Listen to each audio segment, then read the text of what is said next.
Hi, and welcome to Kidney Plugged In. Meet Ryan Furman.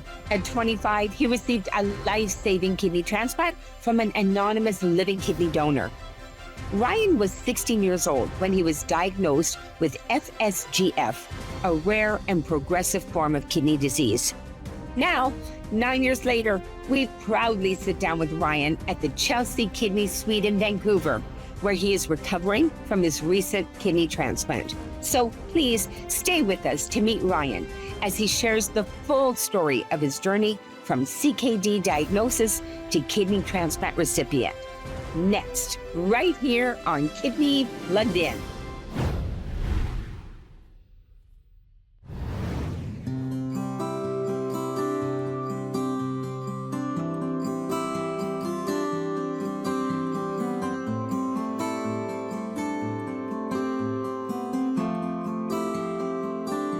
So Ryan, can you take us back to your teen years when you were first diagnosed with kidney disease? What was that experience like for you? Started early on. I wasn't feeling well for a while.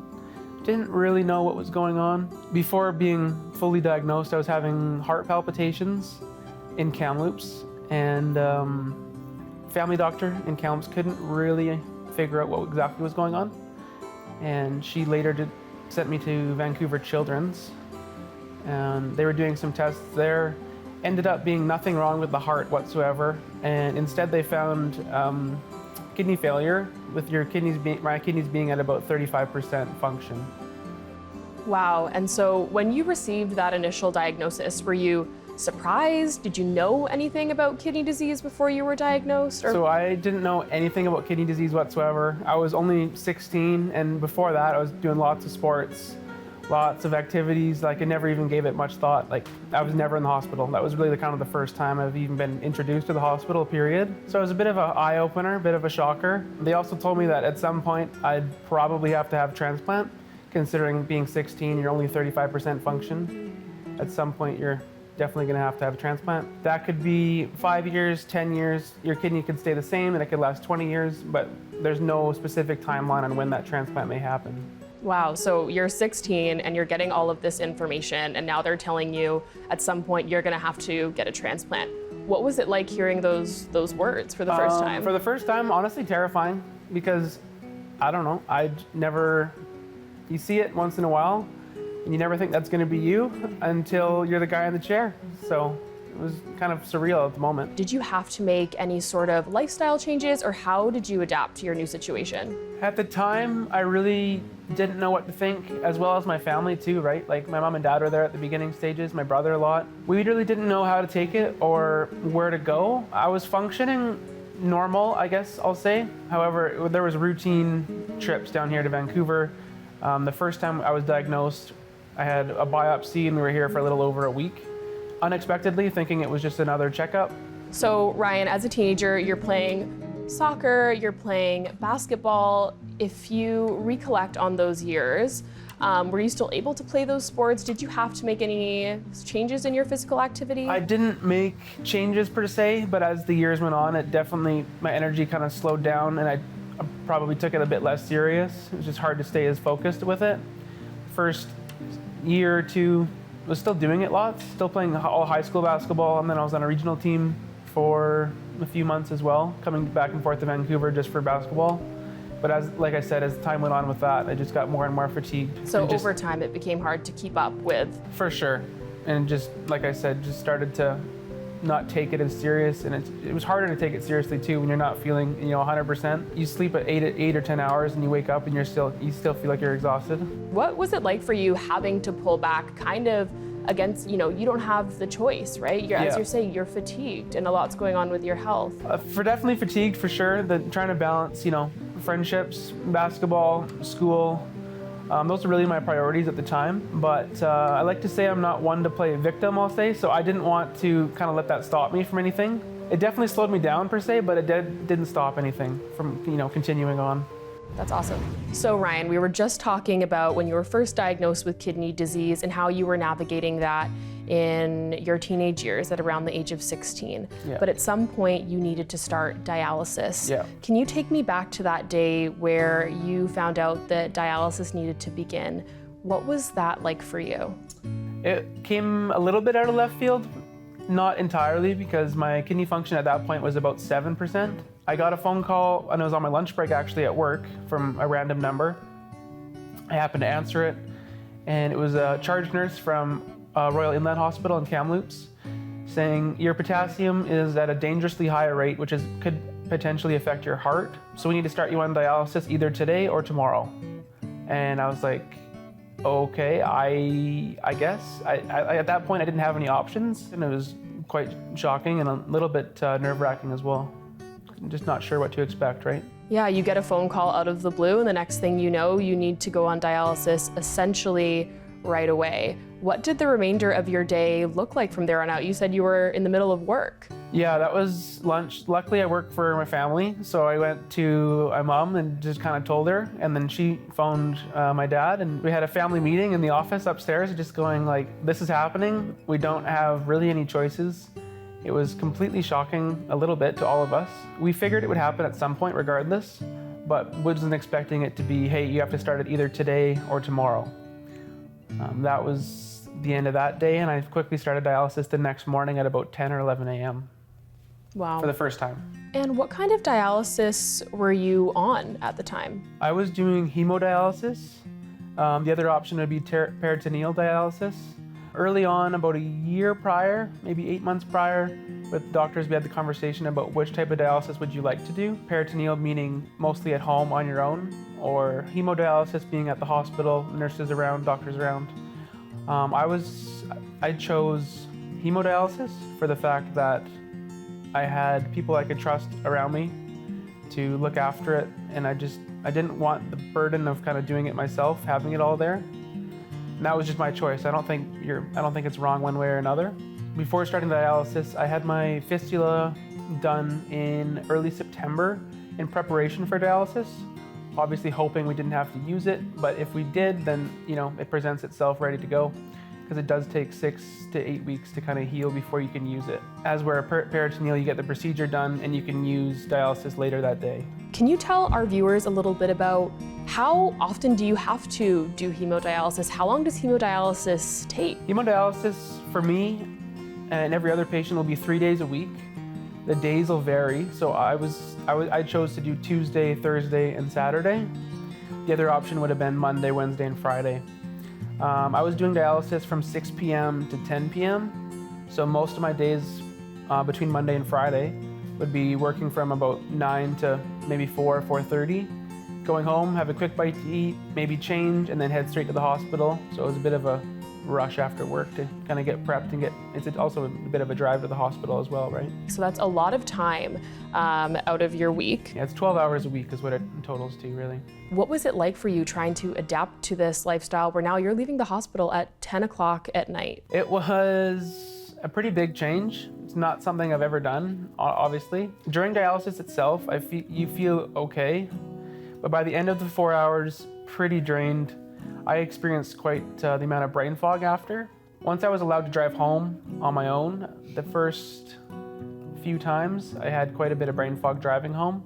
I can remember, I think it was my third appointment that I was halfway home and I couldn't quite remember if I should be turning at this set of lights or not, which was a bit of a scary feeling because I've driven home 1,000 times, so you'd think I should know where I'm going. Mm-hmm. Yeah, I think that really speaks to how severe that brain fog can get and how exhausting the whole process of dialysis can really be on patients. It is, for sure. It's exhausting, honestly.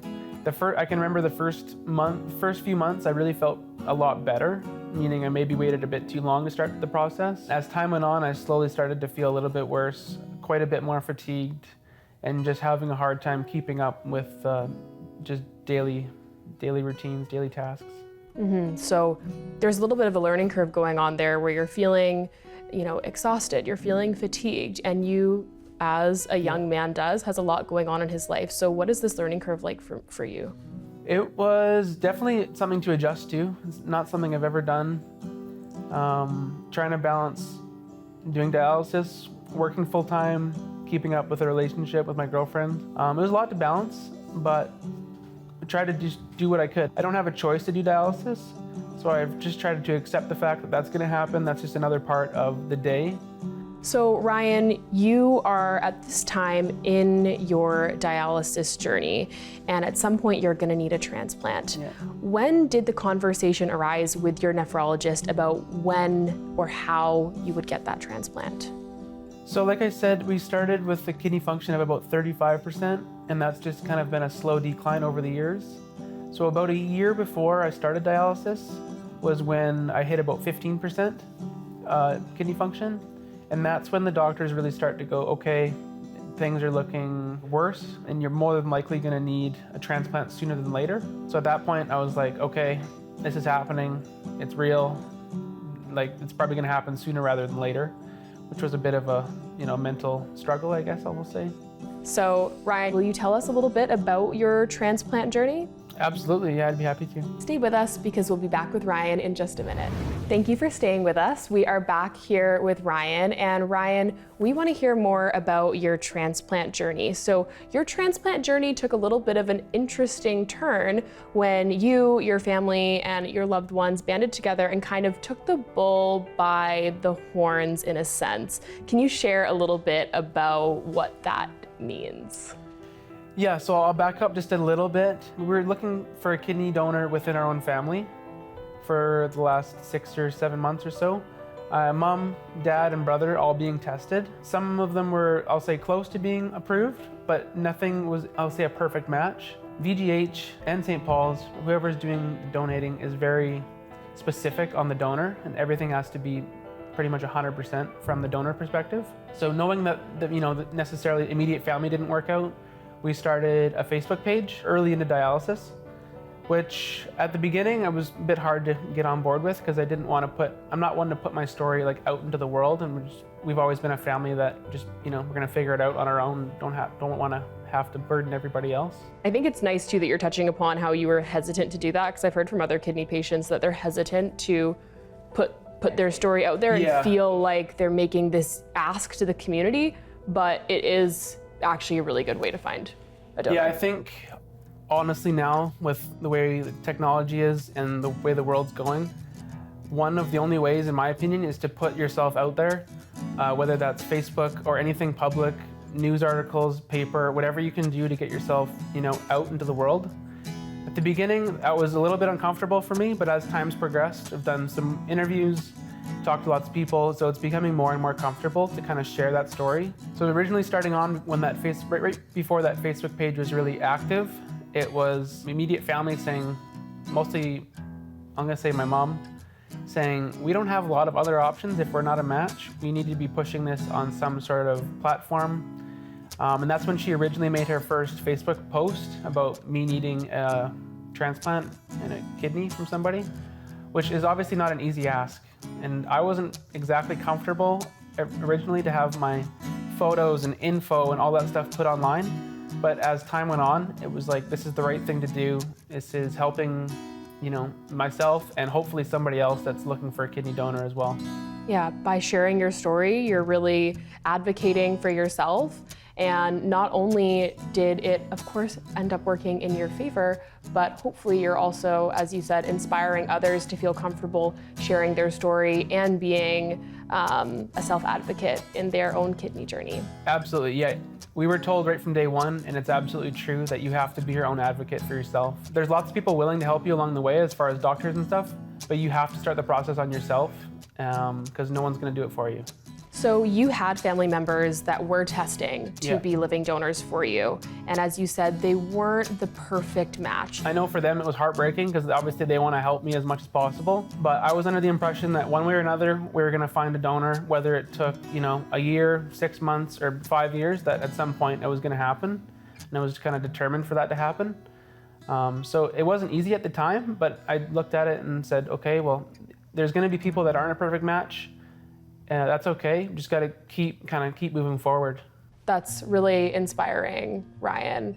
And your bid for awareness of your own situation led to something much bigger. It led to widespread organ donation awareness throughout the province. Yeah. How did that leave you feeling? A little shocking. Like, we just were trying to get something, at the time for me, without sounding too selfish. But although we grew that Facebook page, started to grow that Facebook page I talked about, really started to kind of take, into effect. People were sharing it like crazy. It was getting quite a bit of reach. In the process of trying to find that donor, we were doing interviews with our local news team. Did 2 interviews with them. We did 1 live segment with another news team, and that was later pushed to global news. And sooner than you know it was, across a bunch of platforms and kind of the topic of discussion. Yeah, it really spread far and wide. And as we spoke about earlier, it's helpful for your situation, helpful for others in a similar boat as you to see others talk about that story, but then also for the wider community in general, we can start to have a discussion about organ donation and organ donation awareness. Yeah, absolutely. So Ryan, we are meeting here today at the Chelsea Kidney Suite, all because of a good news phone call that you received not that long ago. Can you tell us about the day that you received that phone call? Yeah, absolutely. It happened to be day 88 of our Facebook campaign that I got the phone call saying I had a match, a living donor match, and it was a bit of a surreal moment because you just get a random phone call saying, hey, we have a kidney for you. We'll be in touch with you soon about when, that transplant day may come. Wow, and what's running through your mind? I asked her if she was serious, and she said, yeah. And I'm like, are you sure you're serious? And she goes, yeah, I am not lying to you. And I go, okay, that's great. And I was just a little bit emotional, a little bit just, oh my God, I didn't expect this to happen, especially so soon. Like after we started that Facebook page, in less than 90 days, we're lucky enough to have a match. So the first thing I did was write that on a note, on a blue piece of paper, saying I have an approved kidney donor, living donor, and I folded it up into 100 pieces, and I walked downstairs, and as I passed my mom in the hallway at work, I just kind of handed it to her and kept going, and she opened it up. And I turned around and she was in tears. Oh my gosh, wow. Do you remember the first thing that she said to you once she was able to? She was just like, holy crap, I can't believe it. And then next thing you know, Dad was there too. And then we're all just like, I can't believe this is happening, especially so soon because we didn't expect this to happen so soon. Obviously thankful for it, but everyone was just blown away. Emotional, happy, all of the things you can think of. I can only imagine how much of an important day that was for you and your family. Absolutely. Yeah, I can remember pretty much every part of that day. Who was the next person or the next group of people that you went to share this news with? Next one would be Hayden, my girlfriend. I told her. She started crying right away too. And then after that, I kind of told her that. She was just blown away, just the same as Mom and Dad. And then after that, I phoned Leanna Jansen, which is kind of the person that really kickstarted that whole Facebook campaign to start with. As much as my family did, she was, the one really pushing for it and said, we're gonna post every single day. So I thought it was really important for her to know that that was happening. So when you got that phone call, you were told that your kidney transplant was coming from a living anonymous donor. Yeah. Here at the Kidney Foundation, we call those folks our kidney heroes. Yeah. What was it like learning this news that someone had anonymously donated their kidney to you? Was insane. It's insane. I really don't even know. At the time, I didn't know what to say. I almost still don't know what to say, especially because they're giving up, an organ of theirs that they necessarily don't need to give up. It's a choice for them to donate. It's a beautiful thing that they're choosing to donate, but they definitely don't need to by any means. So I was just blown away by, people's kindness and willingness to do something like that. Hi everybody, we're loaded up and we're heading to Vancouver. We're going from Kidney Alley to transplant bound. So Ryan, it is now transplant day and the time has come for you to travel down here to Vancouver to prepare for your transplant. Yeah. What is that morning like for you? The morning of and the few days previous was a bit chaotic, I'll say. It was stressful, exciting, we're grateful at the same time. It was just a mix of emotions. There's lots of packing, prepping. We're asking lots of questions about what do we bring, what do we not bring, because at the end of the day, we really don't know what to expect when we get down there. We got settled into our hotel, for the night, and my family there for, wasn't sure exactly how long, but a couple days for sure. We went for dinner that night as a family for kind of one last dinner before transplant and kind of ended it there, went to bed, and then woke up and it was transplant day. I think my parents were there. Girlfriend and her mom was there by about, I'm gonna say 6 or 7 a.m. in the room, with me, waiting for, kind of get pushed to the OR. We were all sitting there ready to go. I finally got the call saying, okay, you're heading downstairs now. Here, this is surgery. And kind of said I'll say goodbyes to the people in that room. I was lucky enough to have my mom and dad actually come with me into the pre-surgical room before I was, finally pushed off the OR. Next thing you know, you wake up and everything's a little foggy, of course, but what do you remember going through your head as you're getting your senses back? Yeah, as much as I remember, a lot of it was a blur. As my parents said, the first few things I was asking or saying was, how did the donor's surgery go? How are they doing? Because at that point, it was totally anonymous. We have no idea who it is. And at what point did you realize, you're coming out of surgery, you're getting your wherewithal, at what point did you realize this kidney is functioning, or it's starting to adapt, it's starting to function? The post-anesthetic recovery room is typically a few hours. I got rolled out of surgery into another room where everyone was able to come see me and we could talk a little bit. Like I said, things were pretty foggy, so I think there was some good laughs with everybody. I can remember the first kind of late night saying that, okay, your kidney is functioning, it's working, everything went well. And then a part of me just was like, I'm so thankful that went well, because it not necessarily happens all the time. It's life-changing. You have a new lease on life. Yeah, absolutely. The life-changing part at that point hadn't really set in yet. I was just like, holy crap, this kidney is here and it's happening, like it's done. And it was just kind of hard to digest for the first few days. It's quickly started to turn into, my life's changed forever. This is a reality. Reality is setting in. For sure. It just takes a few days for that to really set in.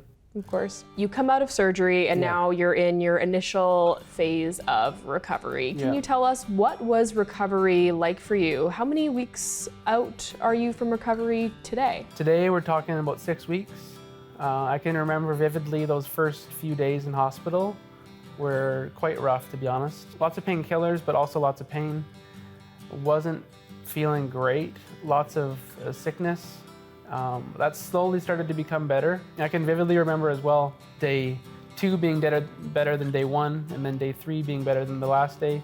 So each day since surgery, one day at a time, it's just gotten slowly a little bit better at a time until I was, released from hospital. And how are you feeling now? How long ago were you released from the hospital? I was released 5 days post-surgery. Okay. In the middle of the week we were released, and that's where we ended up here at the Chelsea Kidney Suite. So the kidney suites operate to give folks a place, a home away from home, if you will, that is close to the hospital in which they got their transplant during their recovery.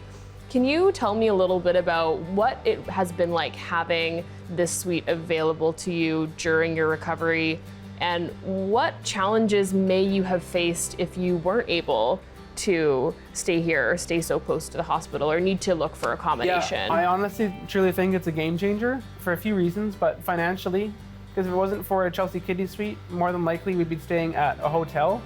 I don't have any family down here. We don't have any family here. So, and I'm sure a lot of people don't have family where they're getting transplanted.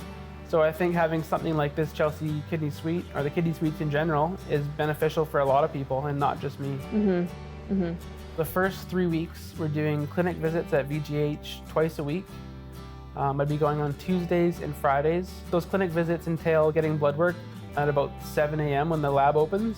Those first few weeks, it was a lot about the incision itself, making sure that's healing properly.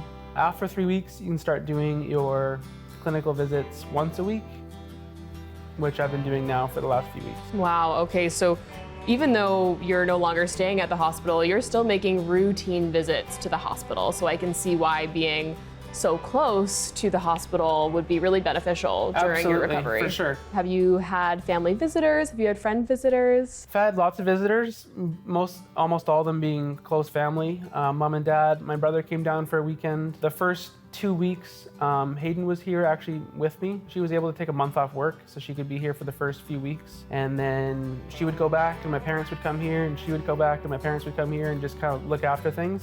Because for those first 4 weeks, I needed pretty, solid care. I'm so glad to hear that you were always able to have someone there to support you along your recovery. Yeah, no, absolutely. It was all I could ask for. Ryan, we are nearing the end of our interview, and you're actually heading home to Kamloops essentially right after this. Yeah. So when you get home, what is your health journey going to look like from today onwards? Honestly, it's going to look similar to what the last 6 weeks have looked like. Drinking whatever I want, especially water, obviously, to stay hydrated. Taking my regular anti-rejection meds and some other meds as well. And slowly getting back into the swing of things as far as work and friends and just having a bit of a more normal life that's not so chaotic. So no more dialysis. Is there anything that you really need to do to maintain your kidney health, or are you able to live somewhat of a normal lifestyle now with your transplant? I would like to think pretty normal. There's still going to be checkups, probably forever. For the time being, they're going to be once a week, and they'll slowly move to once a month. And then after that, they'll be once every 3 months that we're just doing checkups, and that can all happen at home. So it should get back to a pretty normal life. Now that you have walked the walk from kidney disease diagnosis to transplant, is there anything you'd like to say or any words of advice you'd like to give for folks that are maybe still early on in their kidney journey? If I had to say anything, I would say that there's going to be a lot of good days and especially a lot of bad days. But that kind of goes along with the conversation. I think it's super important to try to keep a healthy mindset, keep your chin up, and just really try to keep moving forward with the process. Because if you're determined that you're going to get one and you believe that you're going to get one, I truly believe that you will. It's important to be your own advocate, like we talked about before, whether that's yourself or the people around you that are helping you. A lot of these doctors are very helpful, but they're not going to do it for you. So it's super important to look out for yourself, ask the questions, not to be too pushy with them, but definitely, get the point across that you're trying to get this transplant and you're here for the right reasons. Thank you so much for sharing your story. Absolutely, yeah, I was happy to do this. And I hope that this interview can somehow help even just a few people out there, even if they're having questions or don't know what to expect, that it makes that conversation a bit easier.